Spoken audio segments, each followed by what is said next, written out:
Symptoms of ADD. Let me begin by telling you this. You are not lazy, crazy, or stupid, and you're not alone. Many other people are facing the same challenges you are, but no two cases of ADD are ever alike, and all of our symptoms vary widely, and even vary within ourselves depending on our mood, movement, environment, and place in life. So what does ADD look like, or what are the symptoms?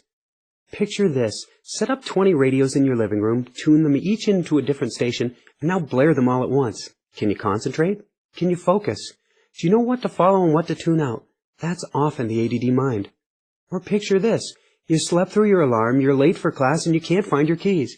You drop everything to hunt for your keys. Finally, you find them, but now you can't find your backpack. How in the world do you lose an overstuffed backpack the size of a small couch? Finally, you find your backpack, but now where are the blasted keys? Or picture this. You're in school, but you don't know why. You're studying biology because you thought medicine might be cool, but the more you get into it, the less you like it. You want to change, but you've already gone through 3 majors. Every idea you get seems cool at the time, but soon loses its excitement. You feel lost, drifting, like a lonely piece of wood bobbing up and down with the tide. ADD is very unique. It comes in all flavors, shapes, and sizes. Many people without ADD think everyone has our symptoms. Distractibility, lack of focus, poor time management skills. Who doesn't that describe at one point or another? The trick is, it's the severity of these symptoms and how much they affect us that determine whether we have ADD or not. ADD is along a spectrum of symptoms and disorders. Everyone has distractibility to one extent or another, but when it affects your life, your work, your health, and your happiness, it goes from being a character trait to a symptom. Along those lines, there's been a lot of talk lately about attention deficit traits. I think Dr. Ned Hallowell first coined this term. These traits are described as characteristics of ADD, but without the negativity associated with them. I view things just a little bit differently. I agree that society today is moving at a hectic pace where we're bombarded with information. Information overload can clearly lead to ADD-like symptoms. Growing up with a TV that switches from one program to another program to commercial to who knows what certainly doesn't help us build the neural pathways in order to concentrate. Nor does much else we're bombarded with these days. Does this mean ADD isn't real, or that many people who think they have ADD are just experiencing modern society at its finest? Who knows? I'm not a doctor, but we know it's genetic or occurs from one generation to the next, and I'd be willing to guess just as carcinogens can trip the cancer gene of its present, modern society is tripping the good old ADD gene. Heck, maybe food additives, preservatives, pesticides, and household chemicals are too. But I do know this. Whether you have clinically diagnosed ADD or just a whole slew of traits that are running your life, the tools and techniques for treating ADD may work for each and every one of us. Of course, medication, now that's an entirely different issue, and we'll get there in the next section.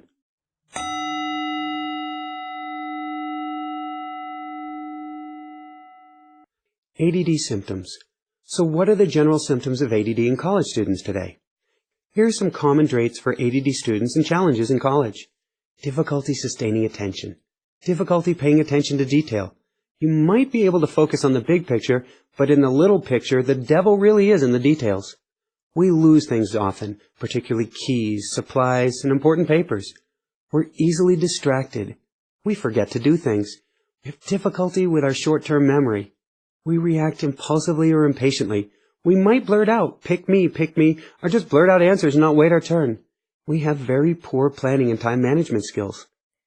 However, there are also some big advantages to ADD in college. We tend to be very intelligent. We just have to find a way to harness it. We're very energetic. We're fast thinkers. We think quick on our feet. We're more creative.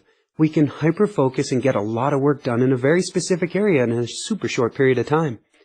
We're very intuitive as to what is going on with other people, though we may not have a clue as to what's going on with ourselves. We are always trying to help others around us, which can be a great advantage.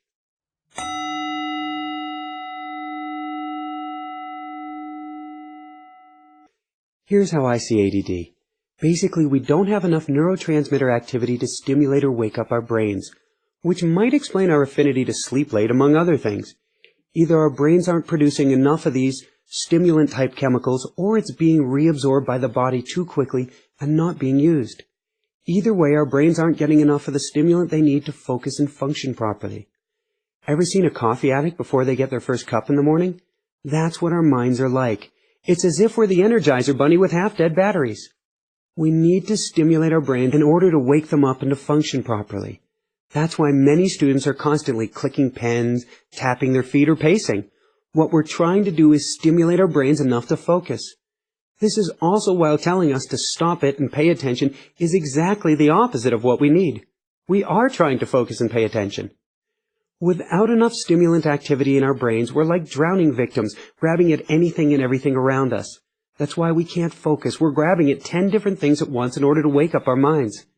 It's also why we're drawn to the most exciting or risk-taking activities in the world, and often the dangerous ones, and to illicit drugs. We're looking for whatever will stimulate our minds and wake up our brains. It's also why we may play loud music or watch a movie to help us study, a common technique by yours truly who struggled at times while writing this. For the ADHDer, which is somebody with ADD with hyperactivity, we tend to bounce off of the walls to stimulate ourselves and get our minds going. That's our coping mechanism. For the ADDer without hyperactivity, it's often more subtle and something internal. We're daydreamy, lost in the clouds, or flighty. We're also trying to stimulate our minds, but don't use our bodies or actions to do so. The end result is the same. If we can't get our brains woken up, we struggle to do the most basic tasks. Even getting out of bed in the morning can be a monumental exercise, like trying to heave a giant tank off of our chests. But if we can get our minds woken up, we tend to have supercharged brains. Why? Well, let's look at it this way. It's as if we've been lifting weights all day with one arm tied behind our backs. Just think of how much stronger we are in everything we do when we can finally use both arms together. And because we've had to find so many ways to cope with having that one arm tied behind our back, just think of how much more creative we are than that poor soul who didn't have the opportunity to struggle and overcome challenges. And that's why ADD is a gift, because we have tremendous strength, energy, creativity, focus, and drive. It's just getting the music out that's often the challenge. But when we learn to do so, we take off like rockets headed for the stars.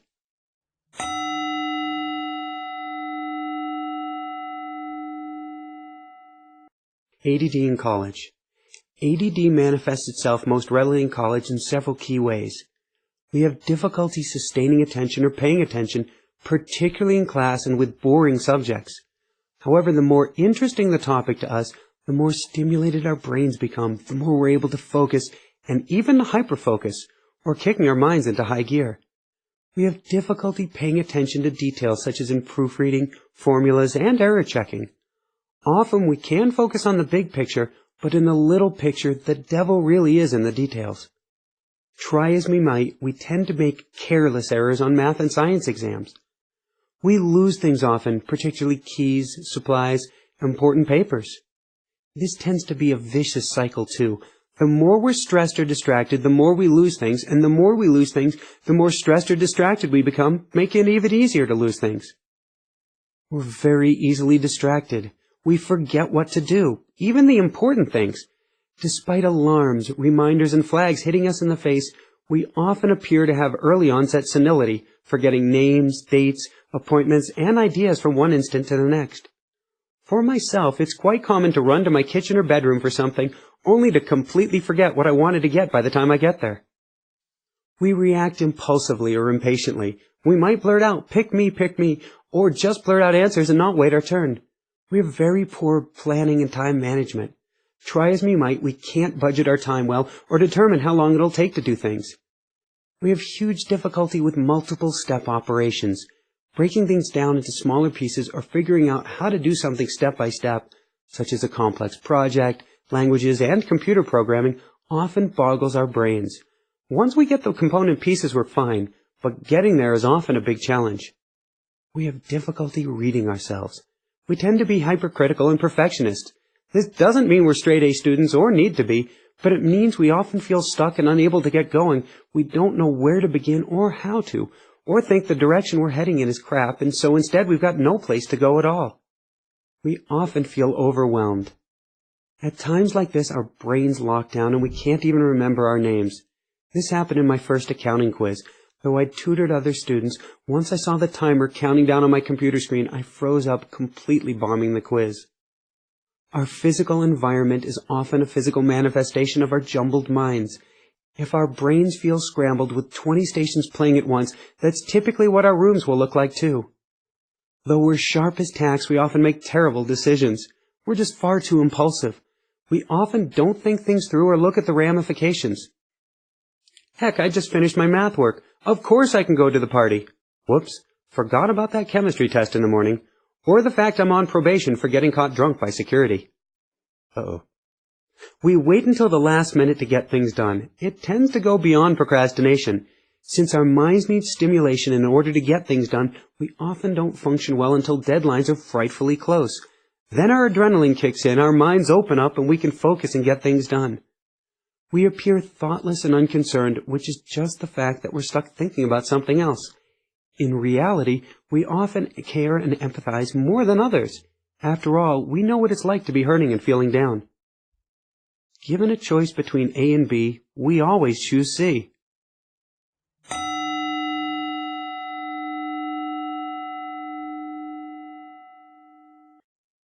ADD Challenge. Chemistry. As an ADDer, advanced chemistry kicked my butt. I could understand the concepts quite easily. I could even derive the equations in my head. But what I couldn't do is keep one equation straight from another. Unless I re-derived everything for a test, I'd take step 1 and 2 from one equation, 3 and 4 from another, and 5 and 6 from yet another. This was fantastic creativity, but in a question on acids and bases, my answers would instead be about a parallel universe or a new form of a slime mold or something. Sure, this might be great for inventing the sticky note with 3M, but it sure didn't go over well with my chemistry professors.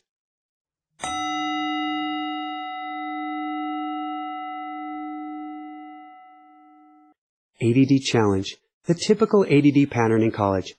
As ADDers, we tend to start our classes out very strong. At this point, they're new and exciting to us. This newness stimulates our brains and helps us to focus. Unsure about the professor or class, we fight like crazy to get to class on time and do our best. But over time, we find it's okay if we're a little late, and it's okay if we do a little less than our best. Soon we begin to slide. Perhaps we even miss a class. But whoops, maybe that was a quiz day.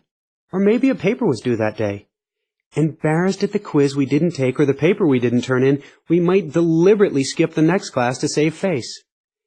As the newness and excitement fade, and as the dread and fear pile up, we start to go from open minds ready to overcome any challenge to being overwhelmed and having clamped shut minds.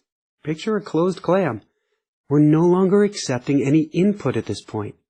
At this point, we're in a nosedive. It's quite common for ADD students to pull straight A's till halfway through the semester, only to fail each and every class within the next 2 months.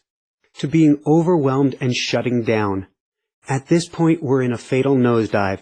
It's quite common for ADD students to pull straight A's halfway through the semester in all of our classes, only to fail each and every class within the next 2 months.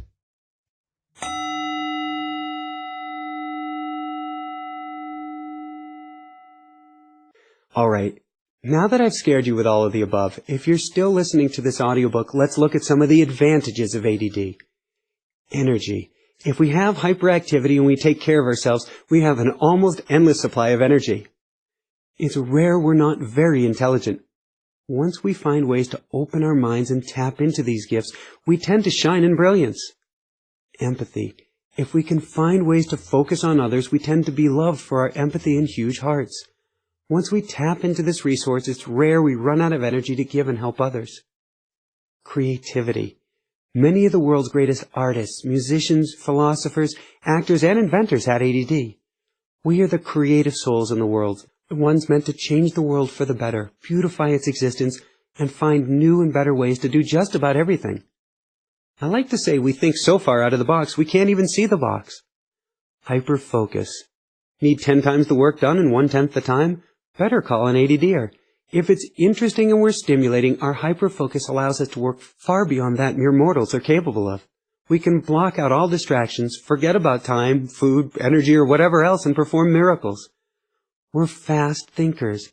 I like to say we have Ferrari minds in a school bus world. We're processing 10 things at once, or one thing in 1/10 of the time. This gives us an amazing ability to problem solve and work under extreme pressure. We're often amazing multitaskers.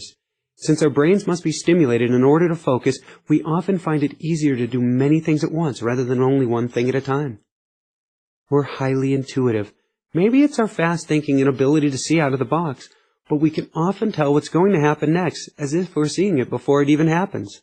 In short, ADD advantages include energy, creativity, intuition, empathy, hyperfocusing, multitasking, brilliance, care, compassion, concern, enthusiasm, heartwarming, we're team leaders, and have big picture minds.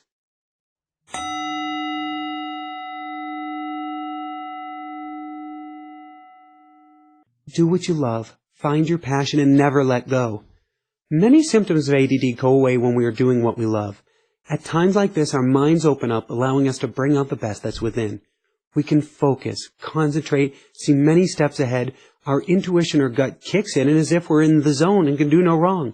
We're energized, motivated, enthused, and brilliant. Don't let anyone dissuade you from a major career or class of interest. As the expression goes, if you do what you love, the money will follow. We're the lovers, the dreamers, the artisans, and craftsmen. We must follow our hearts and follow our passions. If we do this, success is sure to follow. Of course, it's also the case that when we do what we love, what was once work now becomes play. A boring subject is always work. A fun subject is a joy and a privilege. It's hard to attend a boring class, but you're eager and early for one that's fun. Just another reason to do what you love.